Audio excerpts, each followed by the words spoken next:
በኮፕቲክና በሌሎችም በኦሪየንታል ቤተክርስቲያናት ቅዱስ ሳምንት ነው የሚሉት። ይሄ ነው አማት ሳምንት ዘንስር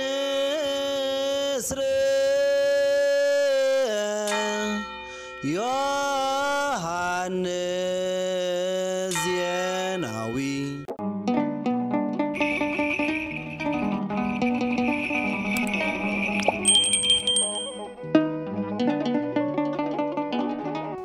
በስመ አብ ወወልድ ወመንፈስ ቅዱስ አሐዱ አምላክ አሜን። ሰላም እግዚአብሔር ከሁላችሁ ጋር ይሁን። እንደምን አላችሁ? ይህ በየሳምንቱ በዘንስር ሚዲያ እየተዘጋጀ የሚቀርብላችሁ ቤተክርስቲያን በዚህ ጉዳይ የተሰኘው መርሃ ግብራችን ነው። ለዛሬ ቤተክርስቲያን በዚህ ጉዳይ በተሰኘው መርሃ ግብራችን ይዘንላችሁ የቀረብነው ሰሞነ ሕማማትን በተመለከተ የቤተክርስቲያናችን ትምህርት ምንድነው የሚለው ነው። ይሄንን በተመለከተ ደግሞ እንግዳ ጋብዘንላችኋል። አብረውኝ ያሉት እጅግ የምንወዳቸው መምህራችን መጋቢ ምስጢር መምህር ብሩክ አሳመረ ናቸው። በአዲስ አበባ ሀገረ ስብከት በመንበረ ልዑል ቅዱስ ማርቆስ ቤተክርስቲያን ስብከተ ወንጌል ኃላፊ ሆነው የሚያገለግሉ እንዲሁ ደግሞ በጣም ከምንወዳቸው ዝማሬዎች ጀርባ በግጥም ያሉ በጣም የምንወዳቸው መምህራን ናቸው። ከሳቸው ጋራ ጥቂት ቆይታ ስለ ሰሞነ ሕማማት እናደርጋለን። እስከ መርሃ ግብራችን ፍጻሜ ድረስ አብራችሁ እንድትቆዩ በልዑል እግዚአብሔር ስም አስቀድሜ ጥሬን ማስተላለፍ እወዳለሁ። መምህር ጥሬን አክብረው ስለመጡ በልዑል እግዚአብሔር ስም አመሰግናለሁ። እሺ እኔም አመሰግናለሁ። እግዚአብሔር ይስጥልን።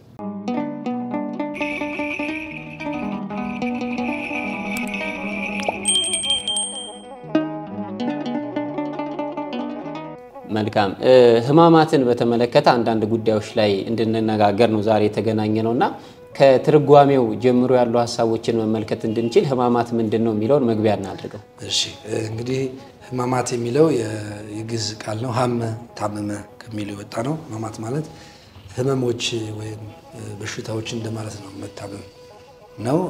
እንግዲህ በጌታችን መድኃኒታችን ኢየሱስ ክርስቶስ ላይ የደረሱትን ንጽዋቶ መከራዎች እያንዳንዳቸውን የምናስብበት ሳምንት ስለሆነ የሕማማቱን ሳምንት የሕማማት ሳምንት ወይም ሰሞነ ሕማማት ማለት ሰሞነ ሕማማት የስምንቱ ቀናት የሕማማት ሳምንት ነው እና ቀላሉ ትርጉም ይሄ ነው። በሌሎቹ ቤተክርስቲያናት እንደነ በኮፕቲክና በሌሎችም በኦሪየንታል ቤተክርስቲያናት ቅዱስ ሳምንት ነው የሚሉት። ይሄ ነው ሕማማት ሳምንት የቅዱስ ሳምንት እያሉ ነው የሚጠሩት። በኢትዮጵያ ኦርቶዶክስ ቤተክርስቲያን ግን ይሄንን ሳምንት የሕማማቱ ማሰቢያ ሳምንት ለምጣር። መልካም እንግዲህ ሕማማት ክቡር መምህራችን እንደገለጹልን የጌታን ሕማም የምናስብበት ወቅት ነው። ይሄ ጊዜ ማለት ነው። የክርስቶስን ሕማም ስናስብ እንደ የክርስቶስ ሕማም ከየት ነው የሚጀምረው የሚለውን እስኪ እናንሳ። አሁን እንግዲህ እንደ አራቱ ወንጌላውያን በይበልጥ በማቴዎስና በዮሐንስ ሉቃስም እንደዘገበልን ዋናው ትልቁ የመጀመሪያው ያቺ ጌቴሴማኒ ያለችው የአትክልት ስፍራ ነች። ታላቁ በጣም ተወዳጅ የተዋህዶ መዶሻ የተባለው ቅዱስ ቄርሎስ ያችን የጌቴሴማኒን የአትክልት ቦታ ከአዳም ከነበረበት ገነት ጋር ያዋድረዋል። ያዛም በገነትም የአትክልት ቦታ ነበርና በገነት በነበረው በአትክልት ቦታ ስለወደቀ አዳም እሱን ለማዳን አገልግሎት የጀመረው ወይ ደግሞ መከራው የጀመረው ከዚህ ከአትክልቱ ቦታ ከጌቴሴማኒ ነው። ያው ዲያብሎስ መጥቶ ማነው ይሁዳ መጥቶ ሰላምታ አቅርቦለታልና ይሄን ሰላምታ ከሰይጣን ሰላምታ የሰማይና የምድር ንጉስ እንዲህ አደርክ የሚለውን የዲያብሎስን ሰላምታ ያንጸጸረ የሚጽፈው ጽሑፍ አለ፣ መጽሐፍ አለው። ሕማማት ዙሪያ በጻፈው ቅዱስ ቄርሎስና የሚጀምረው ከዛ ከአትክልቱ ቦታ ነው። እሱም ድንገት ሳይሆን የታሰበበት ከአዳሙ የውድቀት ቦታ ጀምሮ እሱን ለማዳን ስለሆነ ከዛ ጀምሮ የሚጀምረው መከራው።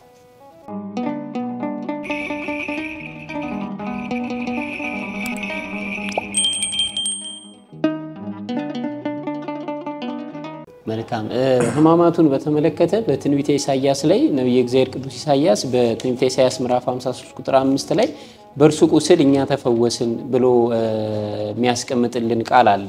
ይህንን ሐዋርያው ቅዱስ ጴጥሮስም ይደግመዋል በመጀመሪያ መልእክቱ ምዕራፍ 2 ላይ በመገረፉ ቁስል ተፈውሳችኋልም ይነግረናል። የክርስቶስ ሕማም ለኛ ድህነት እንዴት ነው? የእርሱ ቁስል የኛን ድህነት ፈውሶታል ብለን ስንናገር ይህን እንዴት ነው ቤተክርስቲያን ታስረዳን? አዎ እንግዲህ መጀመሪያ የቁስሉን ክፉነት እናንሳ። ቁስል ሲባል አሁን በሕክምናው ደረጃ አንድ ቁስል እንኳን ሌላ መፈወስ እየቆየ ሲመጣ ጋንግሪዮን ይቆርጣል። ለራስ እንኳን ጤና አይሰጥም፣ ለራስ እንኳን እንቅልፍ አይሰጥም፣ ሰላም አይሰጥም ቁስል። በሌላው ደግሞ እንግዲህ ከፍ ካለ ደግሞ እጅ ላይ እና ጣት ላይ እግር ላይ ወጣ ቁስል ደግሞ ጋንግሪዮን ያስቆርጥ ይችላል። እና ይሄ በጣም በሚደንቅ መልኩ በቁስሉ እኛ ተፈወስ ይላል ኢሳይያስ ምዕራፍ 53 ላይ በጣም የሚደንቅ እውነት ነው ያለው። ብዙዎቹ ያን ሲመለከቱ ደረቅ አዲስ የሚሉት ማለት ነው። ኢሳይያስ በጣም የሚታወቅበት ሁኔታ ላይ በቦታ እንደነበረ በቀኑ እንደነበረ አድርጎ የሚናገረው ነገር አለ። ለምሳሌ ድንግል ጸንሳለች፣ ወንድ ልጅ ትወልዳለች፣ ስሙን አማኑኤል ትይዋለች የሚል በወቅቱ እንደነበረ ነው። ተጸንሶ እንኳን ጾታው አይታወቅም እኮ ተጸንሶ እንኳን አይታወቅም።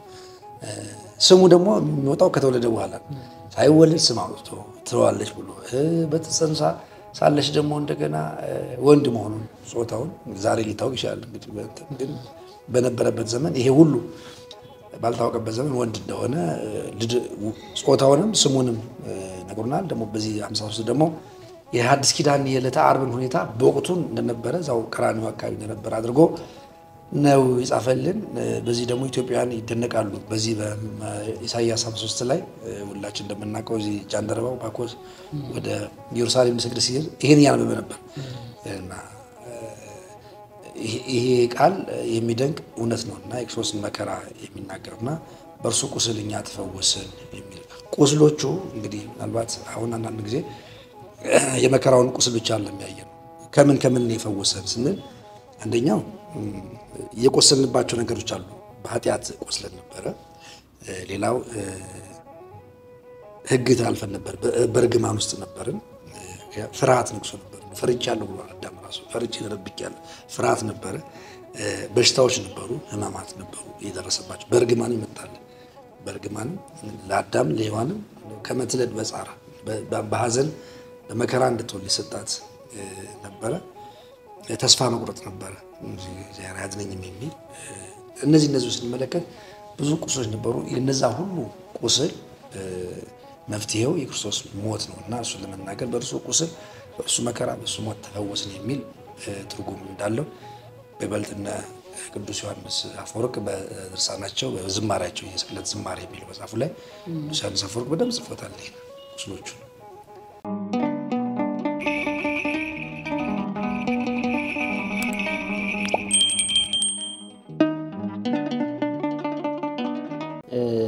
ቤተክርስቲያን የጌታን ሕማም እንግዲህ አሁን ከድህነታችንም ጋር የሚቆራኝ ነገር እንዳለው በደንብ ተመልክተናልና እንዴት ነው ሕማሙን የምታከብረው ወይም ሕማሙ በቤተክርስቲያን ያለው ቦታ የሚታሰብበት መንገድ እንዴት ነው? አዎ ለብዙዎቹ መስላችሁ አሁን የክርስቶስን ሕማም የምንታሰው በዓመት ውስጥ አንድ ሳምንት ብቻ ይመስላችኋል። እቺ ከእሑድ ሆሳዕና በኋላ ባለችው እስከ ትንሣኤ ድረስ ያለችው ነው የሚያስቡት። ልክ ነው። እሱ አንዱ ክፍል ነው። ከእሑድ ከሆሳዕና በኋላ ከዘንባባ ፓልም ይባላል የድል እሑድ በኋላ እስከ ትንሣኤ ድረስ ባለው ቀናት ይታሰባል። በዓመት አንድ ሳምንት ይታሰባል ማለት ግን ከሰራው ስራ ክርስቶስ ካደረገው የቤዛነት ስራ ከተቀበለው መከራ አኳያ ይሄ በቂ አይደለም። ስለዚህ አባቶች ምን ያደረጉት በዓመት አንድ ቀን ደግሞ እንዲከበር አድርገዋል። መጋቢት 27 ቀን ጥንተ ስቅለት ተብሎ መጋቢት 27 ቀን ይሄን መከራው የተቀበለውን መከራ እየታሰበ ይከበራል።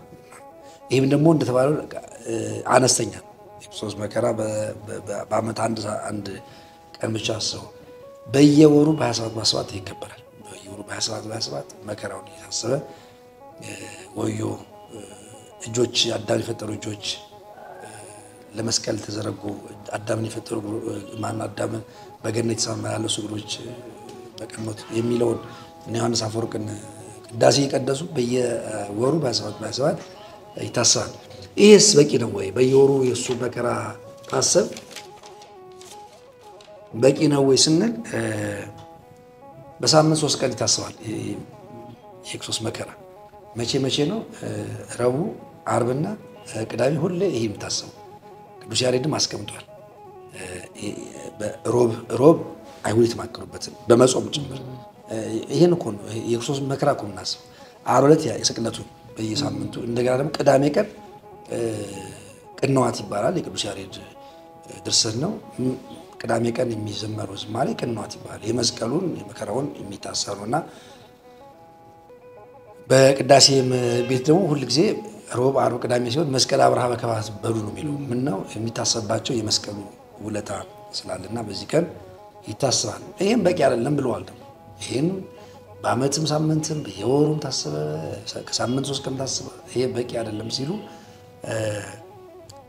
በ6 ሰዓት ጸሎት ምን በየቀኑ የሚጸልዩ ጸሎት ላይ የትኛውም የቅዱስ መጽሐፍ ስንመለከት የቀትር ጸሎት ሰዓቱ ጸሎቶች አሉ በቀትር ጸሎት ላይ ስለ መስቀሉ እንድናስብ ተደንጓል መከራውን ያሰብን ከ6 ሰዓት እስከ 9 ባለው የጸሎት ክፍል ላይ እሱ ነው እናስበው ሌላው በየጊዜው በመሐሌት ከተቆመ በኋላ በቅዳሴ መካከል ቅኔ ይቀርባል ክብሪቲ ቅኔ ማለት እንግዲህ ባለ 4 መስመር ነው ድርገት ሲወርዱ የሚባል ነው በዛ ላይ በቅኔ ቤት ተደረገው ነው ማንኛውም ቅኔ ከዛ ዕለት የሚቀርበው የክርስቶስን መከራ ያገኘውን ስቃይ እያሰበ ይናገር ያውም እህል ቀምሶ አይደለም የሚናገር ቅኔ የሚገኘው እህል ሳይቀምስ ባለ 4 ቤት የሆነውን የክብሪቲ ቅኔ የክርስቶስን መከራ ቀራንዮውን እያሰበ እንዲህ ያደርስ ቅኔ እንዲገኝ ተደርጓልና በእነዚህ መልኩ የክርስቶስ ሕማማት ቤተክርስቲያን ታስባለች ታከብራለች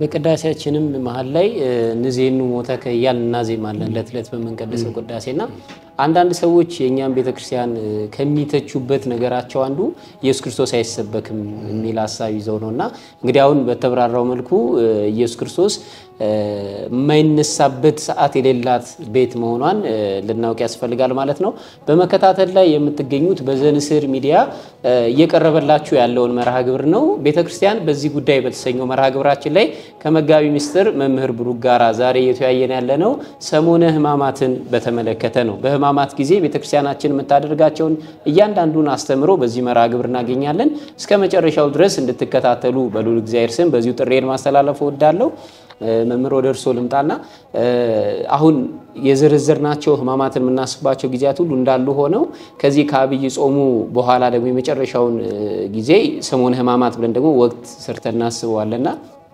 በጣም ብዙ ጊዜ ብዙ ሰዎች መቼ ነው ሕማማት የሚጀምረው ሚል ጥያቄ ሲያነሱ ይስተዋላል ከሰኞ መርገመ በለስ ነው ከሆሳና ነው ከየት ነው የሚለው ነገር አለና እስኪ እንንስ እንግዲህ የሆሳና ሕማማት አስቀድሞ ይቀርበው ነበር ለብቻው ነበር ድሮ ትንሳኤና ክብር ነበር ጾም ይጾማሉ ከዛ ትንሳኤና ክብር ነበር ሕማማቱን ከ300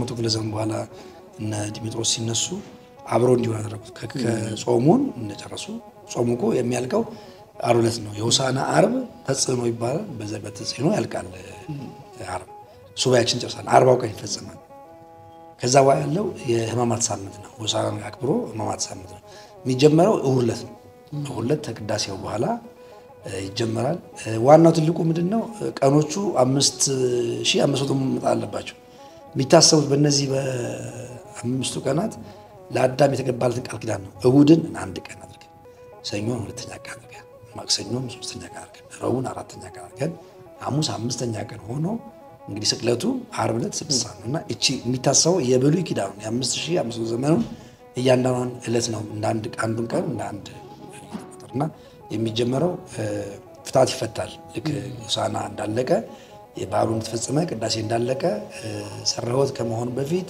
አስቀድሞ ህዝቡን ከማሰናበታቸው ካህናቱ ጸሎት ይደረጋል ጸሎት በዚህ በሕማማት ስለማይደረግ ቀድሞ ይደረግና እግዚአብሔር ይፍታ ካሉ በኋላ ከተሰናበት በኋላ እንግዲህ ስርዓቱ ይጀምራል ከዛ በኋላ አንዳንዱ ደግሞ እስከ ሰዓት ይቆያል ይላሉ ትልቁ ግን እግዚአብሔር ይፍታ ከተባለ ድጋሚ ጸሎት የሚጀምረው እሁድ ዕለት የሆሳና እሁድ ግማሹን ቀን የምናስበው ከሕማማት ጀምሮ ስለዚህ ሕማማትን የምናከብረው እንግዲህ ከሰኞ እስከ ዓርብ ያለውን ጊዜ ብቻ ሳይሆን የዕለተ እሑድ ሆሳዕናንም ቀን ጨምረን ነው ማለት ነው። በጣም ጥሩ። እንግዲህ ሕማማትን እንግዲህ ከዕለተ ሆሳዕና ሰንበተ ክርስቲያን ቅድስት አንስቶ ቤተክርስቲያን ስታከብር በእያንዳንዱ ደግሞ አስተምሮ አለው። በዚህ ቀን እያለች ቤተክርስቲያን የምታስተምረው ከስግደቱ ባሻገር ማለት ነው።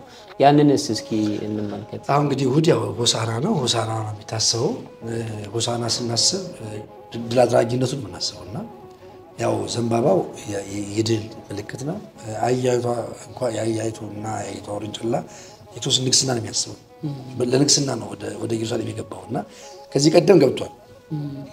አራተኛው ነው ሲገባ እና ከ12 ዓመት ጀምሮ በዓል እያከበረ ይገባል ኢየሩሳሌም እና በአህያ መግባቱ ንጉስ ምልክት ነው።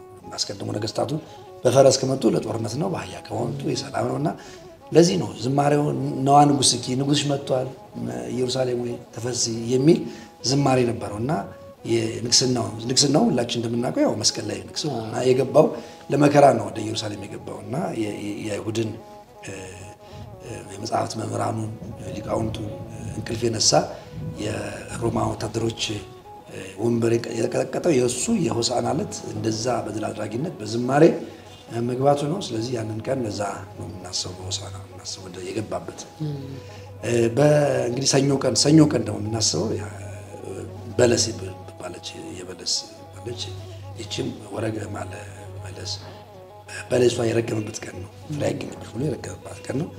በዚህ ዕለት ስለ በለስ ብዙ ትርጉም ይሰጣል። የአዳም እንኳን የበላው በለስ ተነስቶ ይታያል በዛ ቀን በለሱ የቀረው ሰክሱ ድረስ ያለው ፍሬ የለው በለስ አይሁድ ሁሉ ይታያል እና ስለ በለስ ነው የምናገር። በተጨማሪ ደግሞ በዛ ዕለት አንጾተ ቤተ መቅደስ ይባላል።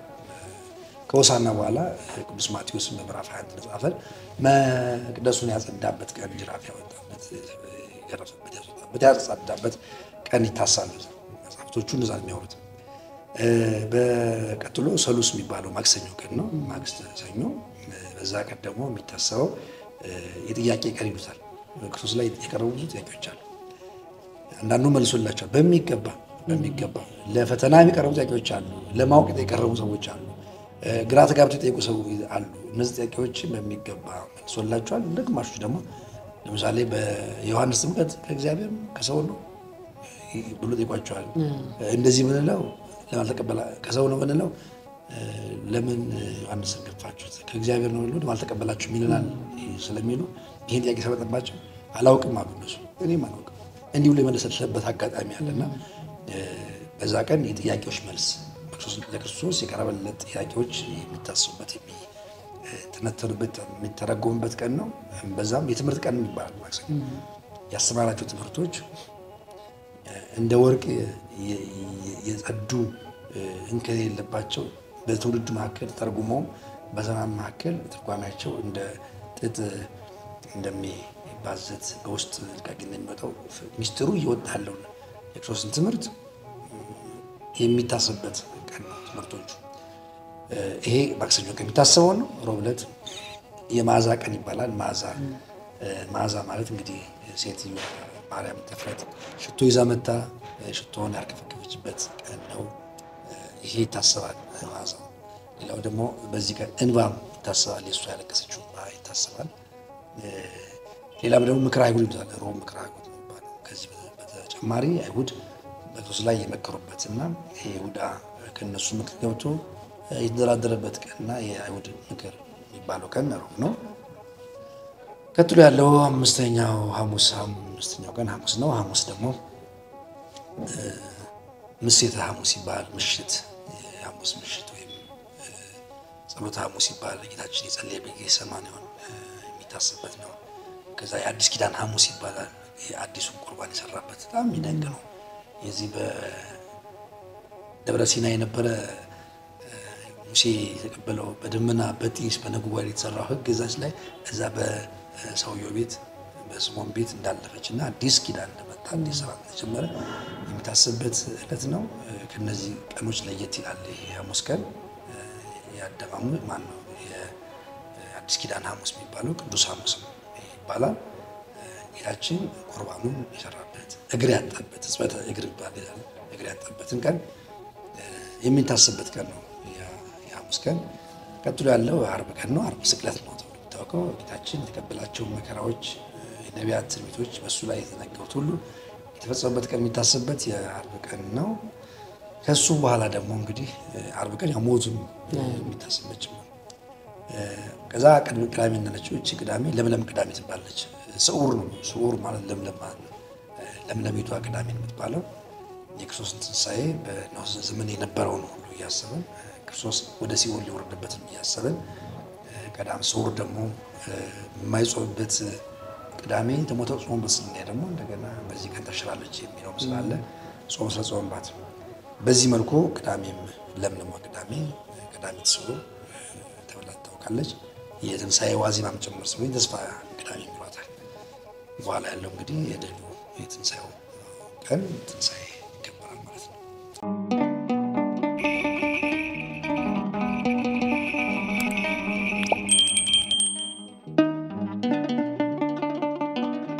መልካም ከዚሁ ሐሳብ ሳንወጣ መምህር በህማማት ቅዳሴ የለም። ቤተክርስቲያን ቅዳሴ የማትቀድስበት ጊዜ ቢኖራት የዚህ ህማማት ወቅት ብቻ ነው። ሌላ ጊዜ ቅዳሴ አይታጎልም።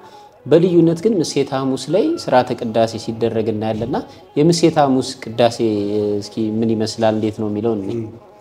ይሄን ከመለስ እንትን ምን ውስጥ ምንድነው የሚደረገው ማይደረገው የሚለው ስርዓቱ እንዴት ነው እዛው ስለምናገኘው አንደኛው ጉዳይ ስርዓቱ ስለሆነ በዚህ በሰሙነ ሕማማት ምንድነው ያለው ስርዓት ስንል የመጀመሪያው በጣም የሊቃውንት አባቶቻችን ትርጓሜዎች ይነበባሉ። ንባብ ነው ሰፊውን ሰዓት የሚይዘው። ቅዱሳት መጻሕፍት ይነበባሉ።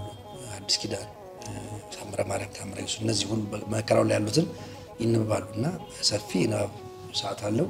በየሰዓቱ ደግሞ ስግደት አለ።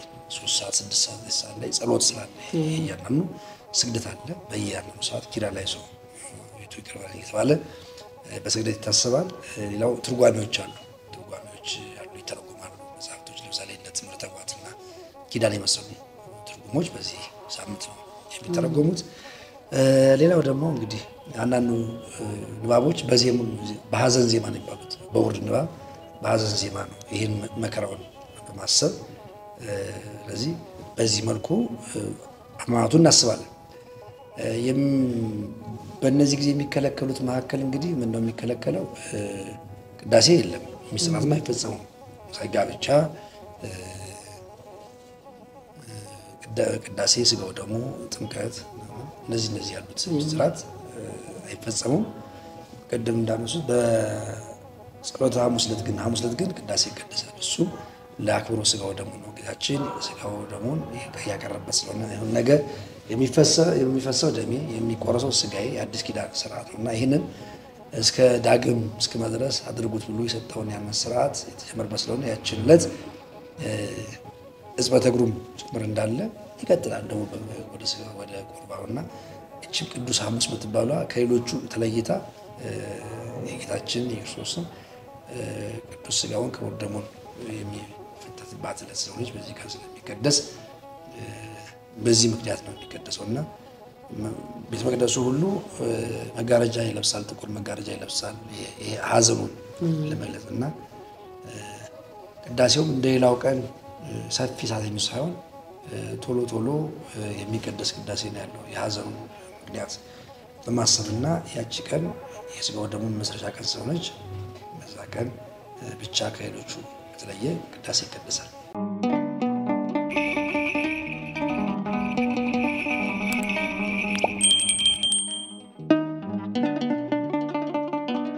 መልካም እንግዲህ በመወያየት ላይ ያለነው የክርስቶስን ሕማም በማስመልከት ሰሙነ ሕማማትን ቤተክርስቲያን እንዴት ነው የምታየው የሚለው ርዕሰ ጉዳይ ላይ ነው።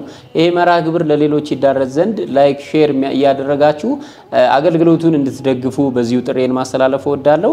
የተወሰኑ ሐሳቦች ሰሙነ ሕማማትን በተመለከተ ይቀሩናል። እስከ መርሃ ግብራችን መጨረሻ ድረስ አብራችሁ እንድትቆዩ በድጋሚ ጥሬን ማስተላለፍ እወዳለሁ። መምህር አሁን ካነሳናቸው ሐሳቦች በተጨማሪ ምእመናን ሰሙነ ሕማማት ላይ የሚከለከሉና የማይከለከሉ ነገሮች ብዙ ጊዜ ሲያወዛግቡ ይታያሉ። አሁን ሰላምታም ምን የሚባሉ ብዙ ነገሮች አሉና እስኪ ምንድነው የሚከለከሉ ነገሮች ሕማማት ላይ የማይከለከሉ ነገሮች የሚለው እንመልከት። እንግዲህ በዚህ በሕማማቱ ሰሞን በስምንቱ አምስቱ ቀናት የሚደረጉ ማይፈጸሙ ስርዓቶች አሉ። ቅድም እንደተናገርነው ቅዳሴ ፈጽሞ የተከለከለ ነው። እስከ ትንሣኤ ድረስ ከሰኞ እስከ ትንሣኤ ድረስ ቅዳሴ የለም። አንድ ቀን ግን ሐሙስ ቀን ለብቻው በተለየ መልኩ ሐሙስ ዕለት የሚስጥረ ቁርባን ስርዓት ስለሚኖር ይዛለት ቅዳሴ አለ። ሌላው ብሉይ ኪዳን የምናስበው ብለናል ባለፈው። ብሉይ ኪዳን ስለምናስበው በብሉይ ኪዳን መስቀል መሳለም የለም። መስቀልም የእርግማን ምልክት ነበረ። በዚህ ወቅት እሱ አይኖርም። ሌላው ደግሞ ሚስጥራት የማይፈጸሙ እንደ ጥምቀት፣ ጋብቻ እንዲህ የመሳሰሉት ሚስጥራት ፈጽሞ በዛ አይፈጸሙም። እንዲሁም ሰው ቢሞት እንኳን ፍታት አይፈታም በዚህ በሕማማቱ ሳምንት። ሌላው ደግሞ በዓላት አይታሰቡም። በዓላት በዚህ በሕማማቱ ሳምንት ውስጥ ወርሃዊም ቢሆን ዓመታዊ በዓሉ ቢሆን ሰኞ ከዋለ በዛሬ በዓሉ በለስ ቀን ነው ሕማማቱ ነው። ማክሰኞ ከዋለ የጥያቄ ቀን ነው፣ ሮብ ከዋለ እየተባለ እንጂ አሁን በዚህ ቀን ክብረ በዓል የሚባል ነገር ታቦትም አይከበርም። አንዳንድ ጊዜም እንዲሁ የሚነሱ ጥያቄዎች አሉ በዚህ ዙሪያ። ይሰገዳል አይሰገድም? ዛሬም እነሱን ለቀው ወደ ሕማማቱ ሳምንት ተቀምጧልና በዓሉ የሚከበረው ከዛ በኋላ ነው። ሌላው እንግዲህ መሳሳም እንዲሁ የተከለከለ ነው። ሌሎች መሳሳማት ለዝሙት የሚያነሳሱ ሩካቤ ሥጋም በዚህ ባልና ሚስት ፈጽሞ ደስታ ጨርሶ የተከለከለ ነው። ጨዋታ፣ ደስታ፣ ሳቅ፣ ስላቅ በዚህ በሕማማቱ ሳምንት እንደውም የሚለው ከአይሁድ ጋር ነው የሚቆጠረው ነው። በዚህ ቀን የሚሰክር፣ በዚህ ቀን የሚጫወት፣ የሚሳለቅ፣ ጨዋታ የሚያበዛ ከመከራው ሳምንት ከሰቀሉት ከአይሁድ ነው ቁጥሩ ተብሎ ተመዝግቧል። ሌላው እንግዲህ በዚህ መልካም መልኮችም በጸሎት ላይ አይነሱም፣ መልክም አይደገምም። የሚደገሙ ራሳቸው የዳዊት መዝሙር ስላሉ ነው። ጾሙም እስከ ማታ 1 ሰዓት ድረስ ነው የሚለው። እስከ ዕርበተ ፀሐይ ማታ 1 ሰዓት ድረስ እንዲጾም አዘዋል። አንዳንድ ጊዜ በሁለት ቀን እንዲጾም ዛሬና ነገ ጾሞ ማግስቱ እንዲበሉ ይሄም ስርዓት አለ። የሚበላው ምግብ እንዲጣፋጭ ምግብ እንዳይበሉ በጨው ውሃ በጨው እንዲበላና መከራውን እንድንሳተፍ እንድናውቀው እንዲገባን እንረዳው ሚስጥሩ እንድንረዳው ማለት ነው። እነዚህ ማሰሩ በሕማማቱ የሚታሰቡ የሚደረጉ ማይደረጉ ነገሮች አሉ።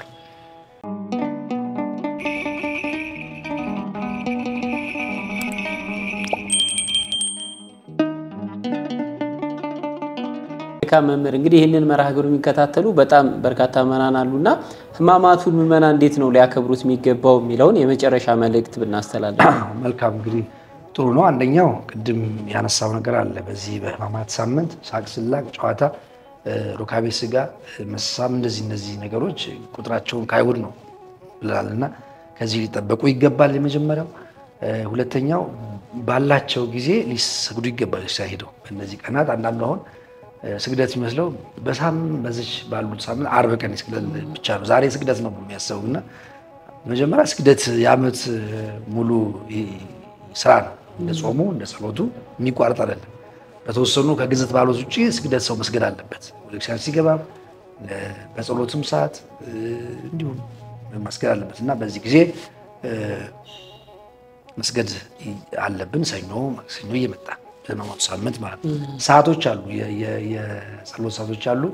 ያሰናብታል። 3 ሰዓቱን ያሰናብታል። ለ6 ሰዓት ደግሞ ጸሎት ይጠራል። ነው ተጋቡ፣ መጣችሁ ተሰብሰቡ፣ በጊዜ 6 ሰዓት ማለት በ6 ሰዓት ከቀኑ 6 ሰዓት ላይ በቀን በሰኞ ቀን መጣችሁ ጸልዩ የሚል አዋጅ ያወጀ ይዞራል ቤተክርስቲያኑ በቃጭል ይዞ እና ምዕመናን ባላቸው ትርፍ ጊዜ ፕሮግራም ይዘው 6 ሰዓት ካልቻሉ 9 ሰዓት ካልቻሉ 15 ሰዓት በሰርክ እየመጡ አቅማቸው ፈቀደ መልኩ ኪራላሱ እያሉ ሊሰግዱ ይገባል። ይህን በማሰብ ሌላ ቅዱሳን መጻሕፍትን በማንበብ አእምሯቸውን ሊሰበስቡ ይገባል ነው የሚለው ሕጉ። ካህናቱ በግዕዝ ሊያነቡ ይችላሉ፣ በአማርኛ ሊያነቡ ይችላሉ። ምዕመናንም እንዲሁ ቅዱሳን መጻሕፍትን በሕማማቱ ዙሪያ ያንበቡ በጸሎት መዝሙረ ዳዊትን ውዳሴ ማርያም በመድገም ሰሞኑን ማሳለፍ አለባቸው። ለትንሣኤው ብቻ ሳይሆን ለመከራውም፣ ለስቅለቱም፣ ለመስቀሉ ክብር ሊሰጡ ይገባል እና ቅድም ተነስቷል። ጌታችን የመድኃኒታችን የክርስቶስ ትልቁ ማንነት የሚሰበክባት ቤተክርስቲያን ነች እና ቤተክርስቲያን ራሷ መሰረቷ ከስሩ ጀምሮ እስከ ጉልላቱ ድረስ ያለው አምዷም ዙሪያውን ክርስቶስ ነው። የተጣነዘችው በደሙ ላይ ነው እና የክርስቶስ ቤተክርስቲያን ስለሆነች ይሄኛው መከራው እንድንገነዘበው ያስፈልጋል፣ እንዲገባን ያስፈልጋል። ስለ መከራው እንደ ተራ ነገር ማየት የለብንም። እንደ ተራ ጉዳይ መከራውን ማየት የለብንም። የድነታችን ጉዳይ ነው። የህይወታችን ጉዳይ ነው። የላናችን ጉዳይ ነው። የነጻነት ጉዳይ ነው። ከርግማን ነፃ ያወጣንበት ጉዳይ ነው እና በዚህ ጉዳይ ላይ ጨዋታውን ነገሩን ቸል ማለት ትተን እስከ ልባችን ውስጥ ገብቶ እስኪገባን ድረስ ገነዘብ ድረስ ቅዱስ ጳውሎስ ያለው አላለም ለጢሞቴዎስ ነገረው። ማን ነው አዚም ያደረገባችሁ? መስቀሉ እንዳታስቡ ማን ነው? ስለዚህ ሰው አንዳንድ ጊዜ እንደ ቀልድ ነው የሚመለከተው እና የተከፈለው ዋጋ ቀላል ዋጋ አይደለም፣ የተገዛንበት ዋጋ እና ይሄንን ክርስቶስ መከራ ከልብ ሊገነዘቡት ይገባል። ይሄ የሕማማቱ ሳምንት ደግሞ ለዚህ ቅርብ ነው፣ ሊገነዘቡ እንዲያስቡ። መልካም በመርሃ ግብራችንን በመከታተል ላይ የምትገኙ ሁላችሁም እንግዲህ ሰሞነ ሕማማትን እንዴት ባለ ሁኔታ ልናሳልፍ እንደሚገባን እጅግ በጣም ብዙ ያተረፋችሁበት ትምህርት እንደተላለፈ ባለሙሉ ተስፋ ነኝ። ሕማማቱን ከቤተ ክርስቲያን ሳንለይ በሌሎችም ጊዜያት የምንለይ ሆነን ሳይሆን በይበልጥ ደግሞ በዚህ በሰሞነ ሕማማት ወደ ቤተ ክርስቲያን ተካተን በቤተ ክርስቲያን ሆነን ስርዓቱን በሙሉ እያከበርን ሰሞኑን ልናሳልፍ ያስፈልጋል ማለት ነው። መምህር እንግዲህ አክብረውን ስለመጡ እስካሁንም ከኛ ጋር ስለቆዩ እናመሰግናለን። ክብር ያድልልን። እኔም አመሰግናለሁ። እግዚአብሔር ሁላችንም አሜን።